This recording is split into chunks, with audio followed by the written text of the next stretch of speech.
Hello, friends, fans, aboriginal abjectants, percolating pots, and of course dairy products of all ages. This is Cheese of Ages here with a follow-up video to the first episode of Mocking Mike Mearls.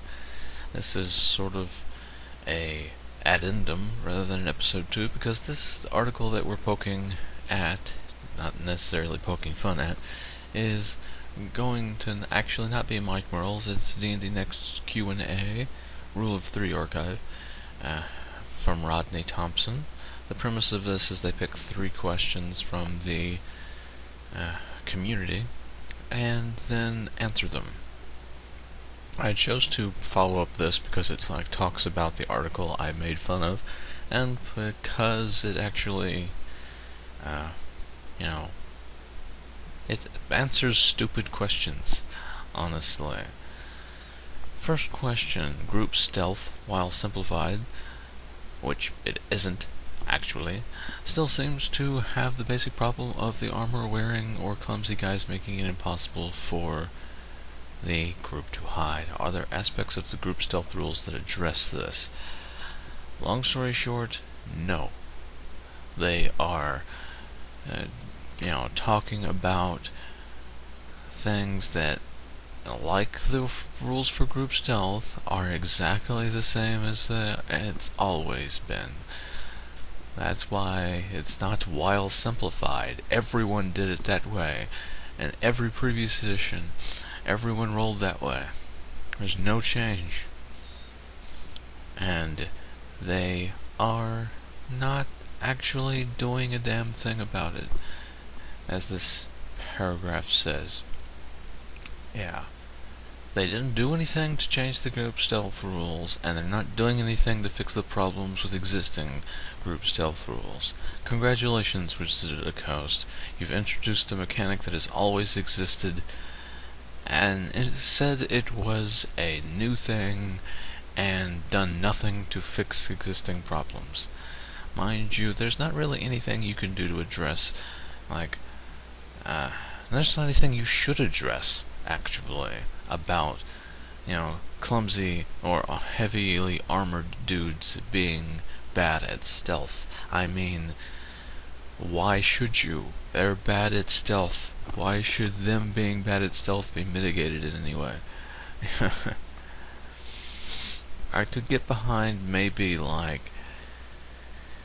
making it where the range of, the noise they create isn't quite as detrimental, but that's DM arbitration and would be entering too many rules territories, like the exploration rules I poked fun at before, introducing hard-coded rules for DM arbitrated things and calling it more simplified. Okay, also, with high strength negating the penalties of heavier armors, what kinds of incentives are there for warrior types to use medium armors like scale?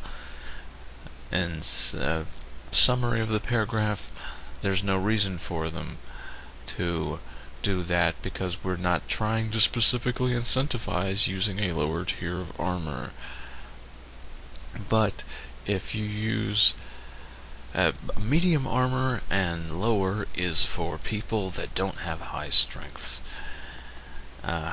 Which, dex-based fighters are gonna be using lower tiers of armor so they don't have to put shit in strength. Okay. And again, this is another thing that I'm not necessarily on board with in, doing things to fix the issue at hand. I mean, why should there be an incentive to use worse armor? I can say maximum dexterity bonus, but that's kind of sort of reflected by the not having to put something in strength. But this does sort of show that medium armors aren't going to be slowing you down at all, regardless of strength, which I'm not necessarily on board with, personally. Now, the third question is the stupid question.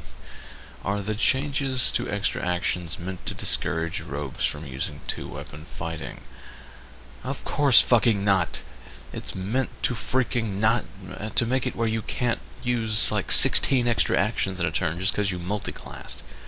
You know, and there is nothing freaking discouraging about two-weapon fighting from any extra actions the rogue could feasibly ever get, because if you're in a situation you need to use two-weapon fighting at all, you'll be two-weapon fighting constantly and not worrying about freaking doing the other bonus action a lot of the normal times.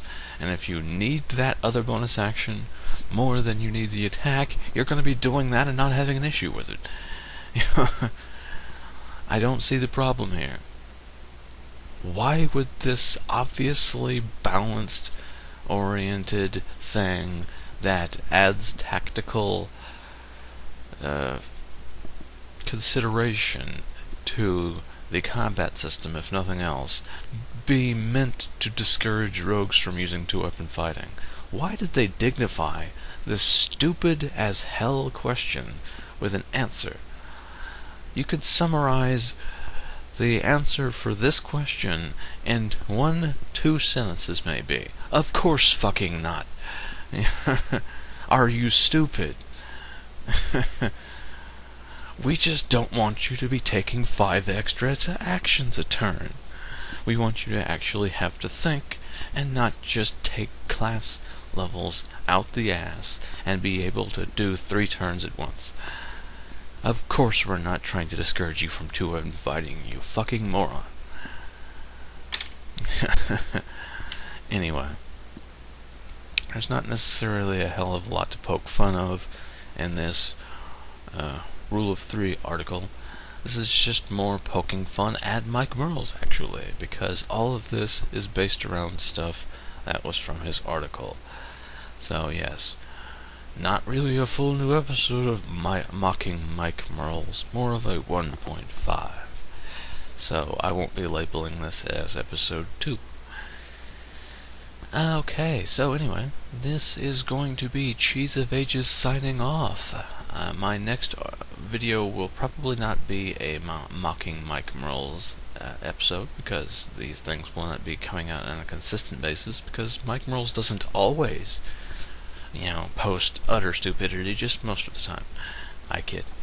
Anyway, I will probably be working on a review for a free RPG, pencil and paper RPG by the name of Knights of the Crusade, which has a very good setting, but I want to get a better grasp on the rules before I review. Anyway, this will be Cheese of Ages signing off.